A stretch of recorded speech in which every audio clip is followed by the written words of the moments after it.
just got started. There is never enough time.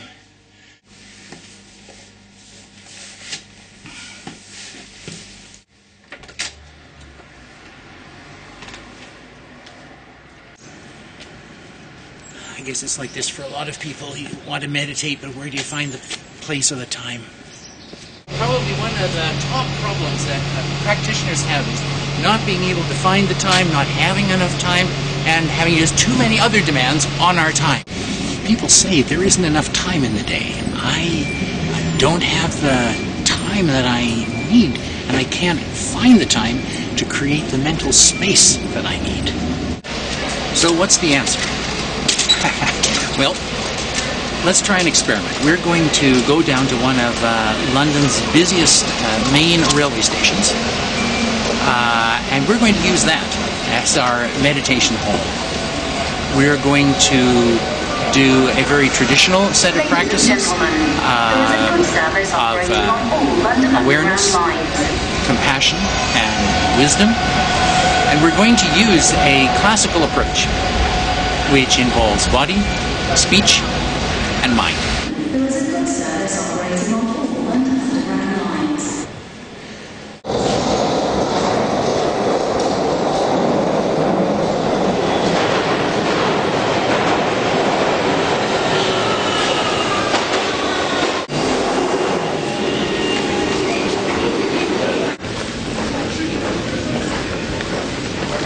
Walking meditation and sitting meditation have a lot in common. First is posture. The back is upright. Shoulders relaxed. The mouth is relaxed. Don't have your head sort of going forward, and particularly if you're one of those people who walks along, don't hunch over your smartphone.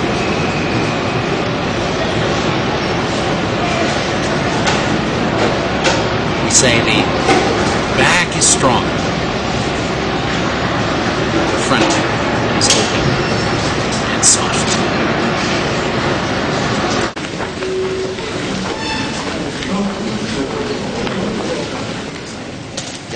If you're at home and you'd like to try this body aspect, you can do it sitting.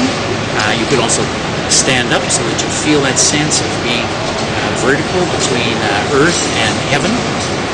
You could walk around your room, go for a walk around the block. The main point is to fully inhabit the body, to fully sense who we are and being alive. And if you want to do that, you could come back, if you go out, say after 5 minutes, when we'll be doing our speech practice, just like she's doing.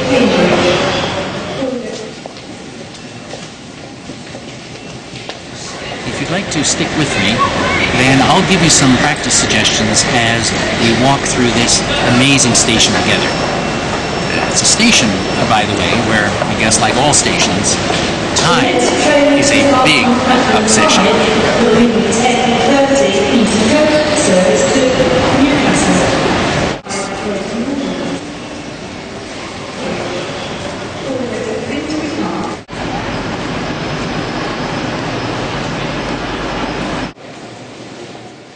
So with this sense of relaxed body, and you can rely on that even in a crowd, the ability of people to move even when they're jostling and take care of each other and take care of the space is really extraordinary. So with this sense of a relaxed body, become aware of the movement of the feet. Just the feeling of the heel going down, the ball of the foot, contact with the floor, paving. That's step one, just that sense of I'm walking. And you know, if you have all kinds of other thoughts going on, like this is taking too long, that's fine. Just let thinking go on. That's the mind walking.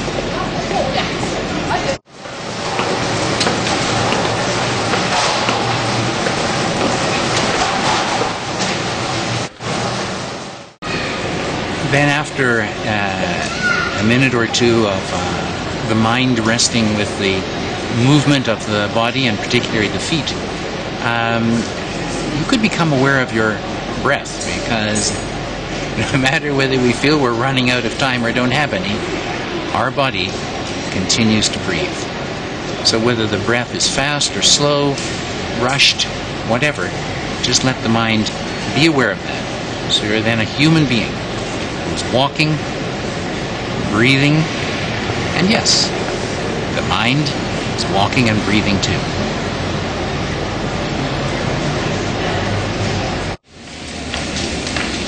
Then there's this extraordinary experience of going up the steps.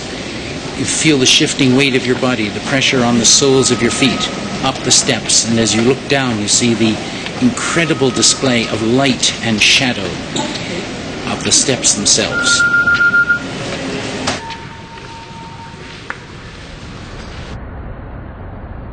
Now, as we all know, our consciousness tends to tunnel down when we're trying to get somewhere quickly, trying to get on with a task.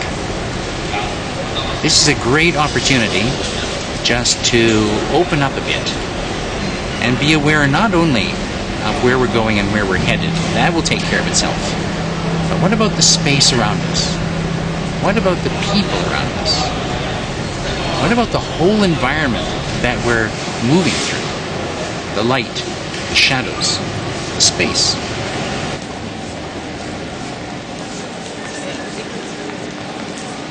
Sometimes you notice the interplay of movement and space, and what at first seems chaotic and crowded suddenly opens up.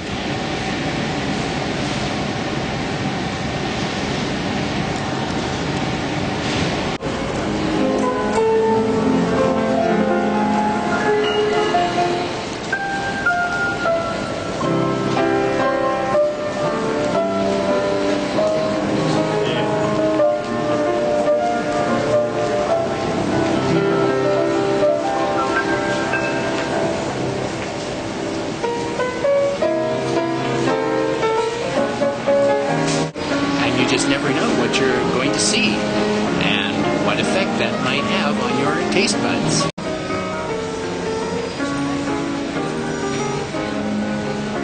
And if you're wondering how does this kind of body work or body awareness fit in with meditation or mind training, well, you need look no further than this book that I brought along with me, Running with the Mind of Meditation by Sakal Rinpoche.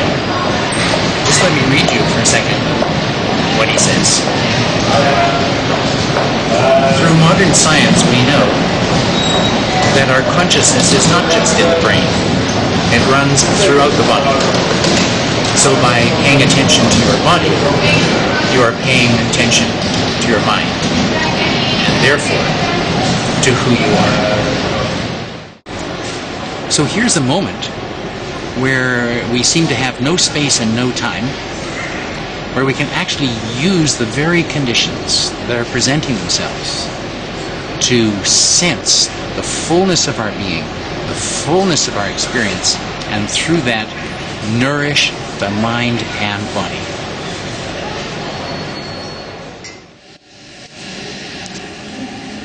What seems solid also turns out to be reflective. The play of light here is amazing.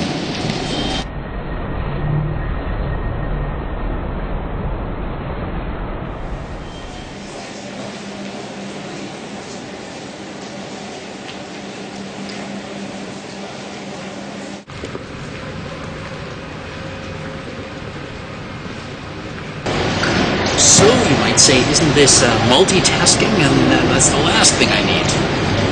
Well, the Sakyong, at a program I attended, was asked this very question: can you multitask and meditate?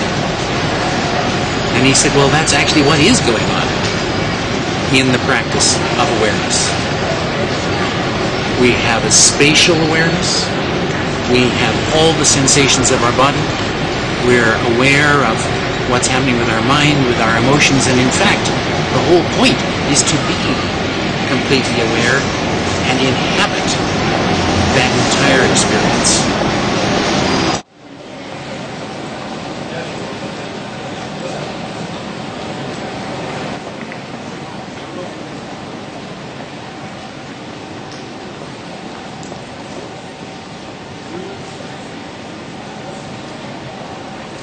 We're going to go over here for our speech practice. When we were in the station there, we were doing our awareness practice. We were practicing being in the station, feeling it, inhabiting our bodies. Now, speech, which will be our compassion practice. Email. So let's say you're scrolling through your inbox, and suddenly you see, oh, emergency meeting. Well, what's it say? And wow, it says, everyone, we need to have an emergency meeting tomorrow at noon sharp in my office. The situation has now got completely out of hand. Things are really going off the rails. Reschedule whatever you're doing and be in my office ready to start at noon on the dot. We have to make this happen. You're livid. You can feel it welling up inside you. That's the first step. That's the awareness kicking in. Begins often as shock. Where did this come from? You can tell it shifts. Indignation. Who does he think he is bossing us around like that? You're just a second away from self-righteousness. Does he think we can just drop everything? Doesn't he know we have other things we're going to do? You're just one step away from the rage. How dare he do that? That's the last time he's going to get away with this. And then, here it comes, revenge.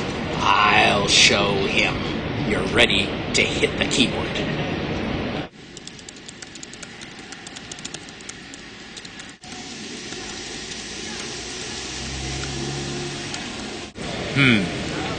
Every other email I've fired off like this in the past hasn't worked. What to do? Then you can thank the inventors of this software. You can hit Save in Drafts. You can keep your fiery email hot in the oven, but you don't have to serve it up right away. I've generally found it takes overnight or maybe a day, maybe a couple of days before I'm actually ready to hit send. And in that time, a lot has happened. Mainly, it's looking at the bigger picture. Going beyond me. How would this feel if another person received it? How would it feel if someone sent it to me? And how do you get the time and space to do that? Well, the great Bodhisattva Shantideva had this marvelous phrase, remain like a log. I guess the contemporary version of that is save it in drafts. Here's another little something to think about. Compassion means literally feeling with or feeling together. And in my experience, it's a lot easier to have that sense of feeling together or being with on a phone call or face-to-face. Because, frankly, there's a lot more of both of you there together to be feeling together with. I don't think we'll be able to practice this together today. Not quite sure how we would do it, and we probably don't have enough time. But your inbox is waiting for you. And the next time you open it, perhaps you could do it with this attitude in mind, which would be, I wonder what my inbox is offering me today when it comes to possibilities for practice. Now we come to the third aspect of our morning practice. And like the first two, which was the awareness practice and the compassion practice, this is something we don't have to set aside time for.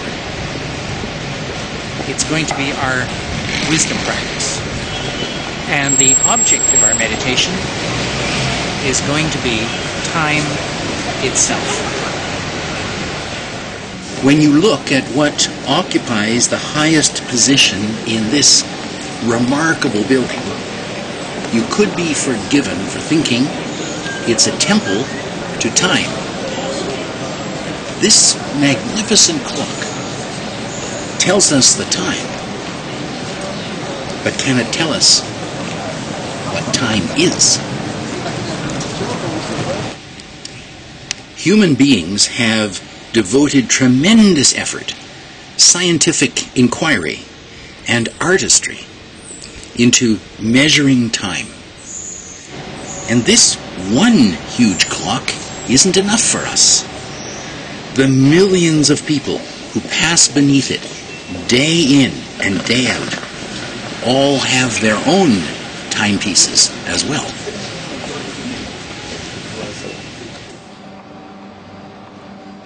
And time occupies a powerful place in our nervous system. If we are running out of time, we panic. And if someone reassures us that we have plenty of time, we are flooded with relief. What is this powerful force in our lives?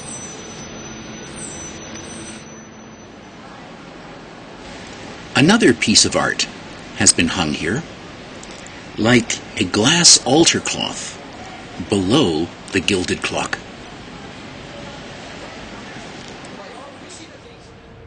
Let's take a minute to appreciate it while we ask ourselves, what exactly is this force we worship that we call time?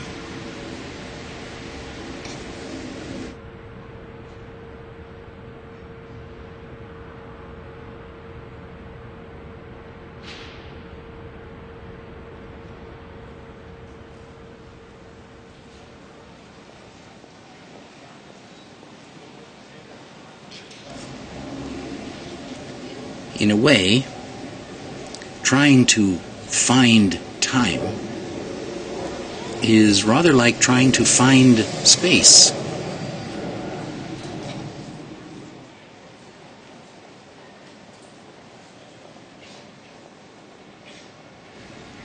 And have you noticed how we live in the midst of both?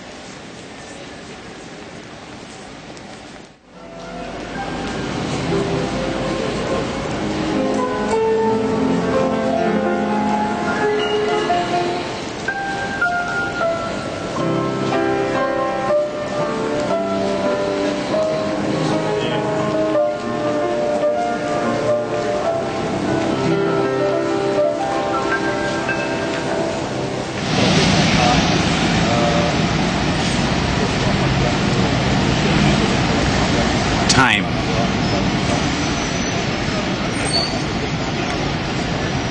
The great ornament in space.